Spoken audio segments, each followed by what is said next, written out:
How's it going, guys? Welcome back. Today we're going to be doing an NHL 20 review. Just going to get out of the way early. I'm not trying to be pessimistic about the game. I'm not trying to be negative about the game. Nor am I trying to go out there and kiss butt and get people to go out there and buy the game and say, you know, you got to buy this, you got to buy this, you got to buy this. But instead, I want to give an honest review of what I think about this game. Coming from a guy that has been playing NHLs for far too many years now, to be completely honest. But it's been an enjoyable far too many years. Starting off with Hockey Ultimate Team, though, HUT has taken another big step forward this year.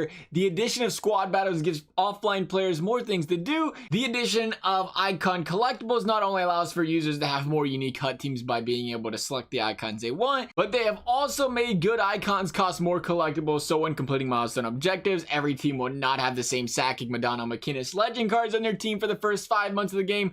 Personally, my favorite new feature is gotta be the pack prices. We went on quite the spew last year, and the video gained some traction along the way about how overpriced HUT packs were last season and how bad the contents of the overpriced packs were. This year, we are seeing packs come in around 5,000 coins and 7,500 with a guaranteed gold and 2 guaranteed golds in respective packs, which is essentially the same thing we're getting for triple the price in NHL 19. It's too early to tell what this will do to the market, but with packs being cheaper, more people won't feel like they are getting ripped off and more people may buy packs, so it's a win-win for fans and for EA.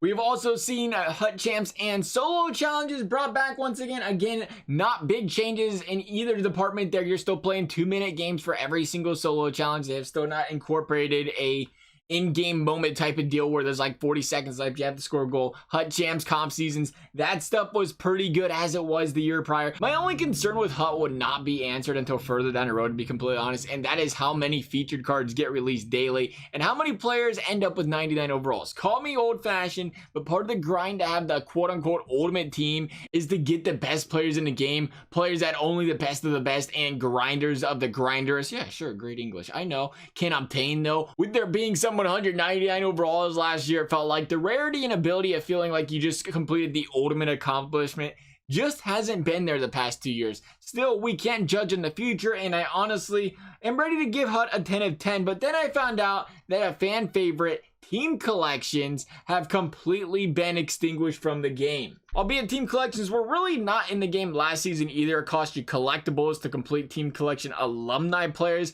but HUT has officially transferred from a game mode centered around the goal being to collect every single card in the game to now the goal being to collect every single collectible in the game. A strange turn of events, but one that took place nonetheless, so we have to give HUT an 8 of 10 here. Be a pro. With my career and Road to the Show being two of the biggest reasons people are buying other sports games, and EA continuing to not realize this, now going on 6 years with no major update or overhaul to the game mode. While every other game mode in the series has seen multiple overhauls and major updates in that time, Be a Pro has continued to be, believe it or not, a game mode with less to do in it than there was to do way back in NHL 14. Sure, there's been minor additions every here and there, but nothing has changed from a storytelling mechanic. Be a Pro is the campaign mode of NHL, and it's a campaign mode with no story to tell. For that, we are giving away our first ever 0. Yes, a 0 out of 10 for Be a Pro. EA asked for it. They literally put 0 effort into changing Be a Pro this year. We've seen no trailers. We've seen no deep dives into it,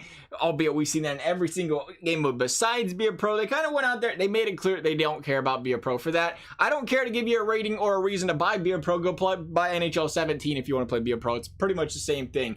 0 out of 10, a big egg for Be a Pro. Then we have World of Chel. World of Chel is continuing to see progress. There is now more ways to unlock customization items through weekly rewards. That includes XP and more hockey bags.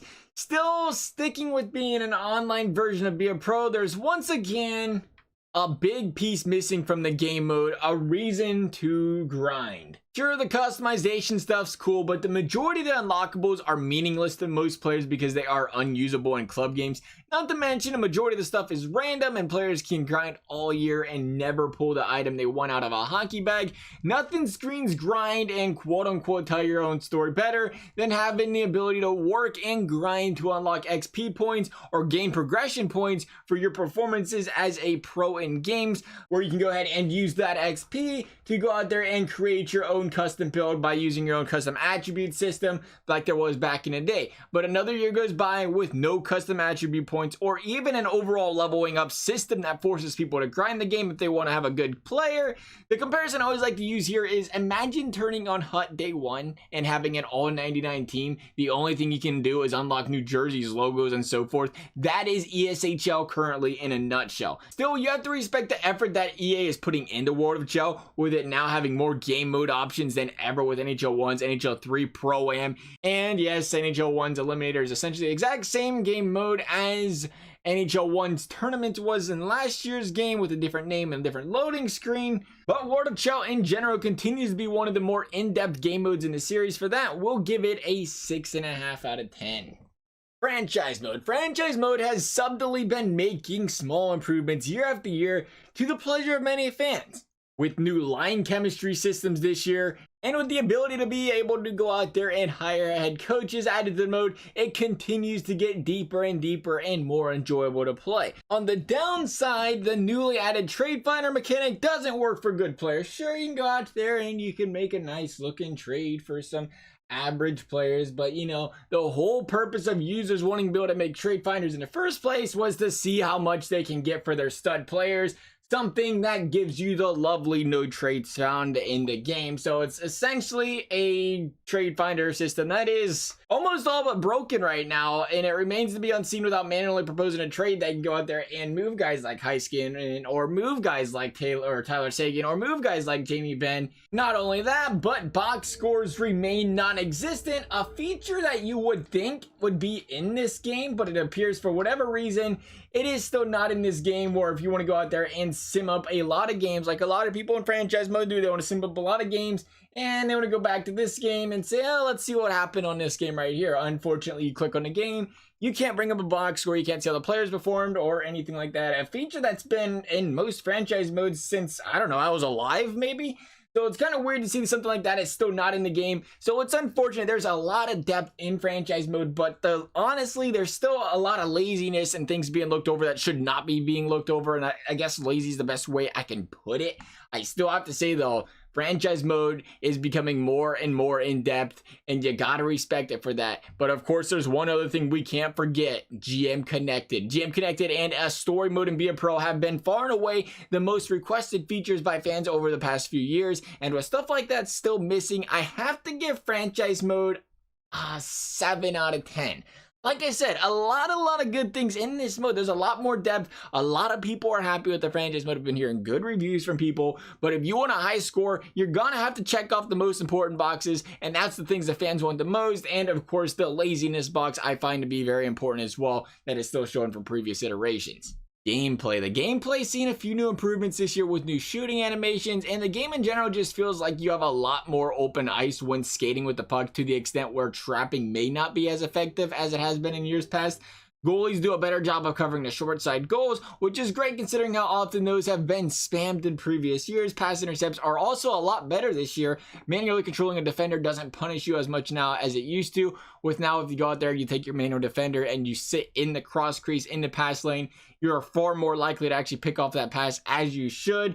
Personally, I am a huge fan of the more manual defense, manual player can get to do in games, the better. The biggest downside of the game, as far as gameplay concerned, is the hitting. If you square a guy up, you make the hit and it works fine. But if you hold the puck on your backhand and turn your back to the defender, it is next to impossible to hit the guy off of the puck, which was one of the big problems to start NHL 19 as well, but it was tuned down. Regardless, it's something that, if not fixed, will make the game unplayable, and for the esports scene, kind of hard to watch, to be completely honest. If that can get fixed though, without severely altering other mechanics of the gameplay, I think there is a lot of potential here. We're going to say a 6 out of 10 right now because that is honestly, it's a severe problem. The more people play, the more they're going to realize how, much of an issue it is. As of right now though, we got to give the 6 out of 10. You fix the hitting. I assume they will fix the hitting. They did last year. We just seen other things pop up after they fixed it. I think it's worth an 8 out of 10 to gameplay. I think the gameplay's got a lot of potential here. I love what they're doing with it. I will say this about the gameplay though: if realistic gameplay is something you are actually buying the game for, it's not the game for you. Just like NHL 19, it's a pretty unrealistic gameplay.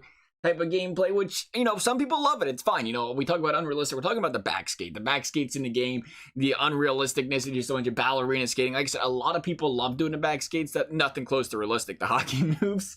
But, you know, so if you're looking for realism from a gameplay perspective, again, it's lacking in that department again this year. Right now, though, the rating, it's a 27.5 out of 50. Unfortunately, Be a Pro kills the score, and it should, because offline modes, campaign modes are big in sports games, in any game. And for that, it averages out to be about a 5.5 out of 10 stars for the game.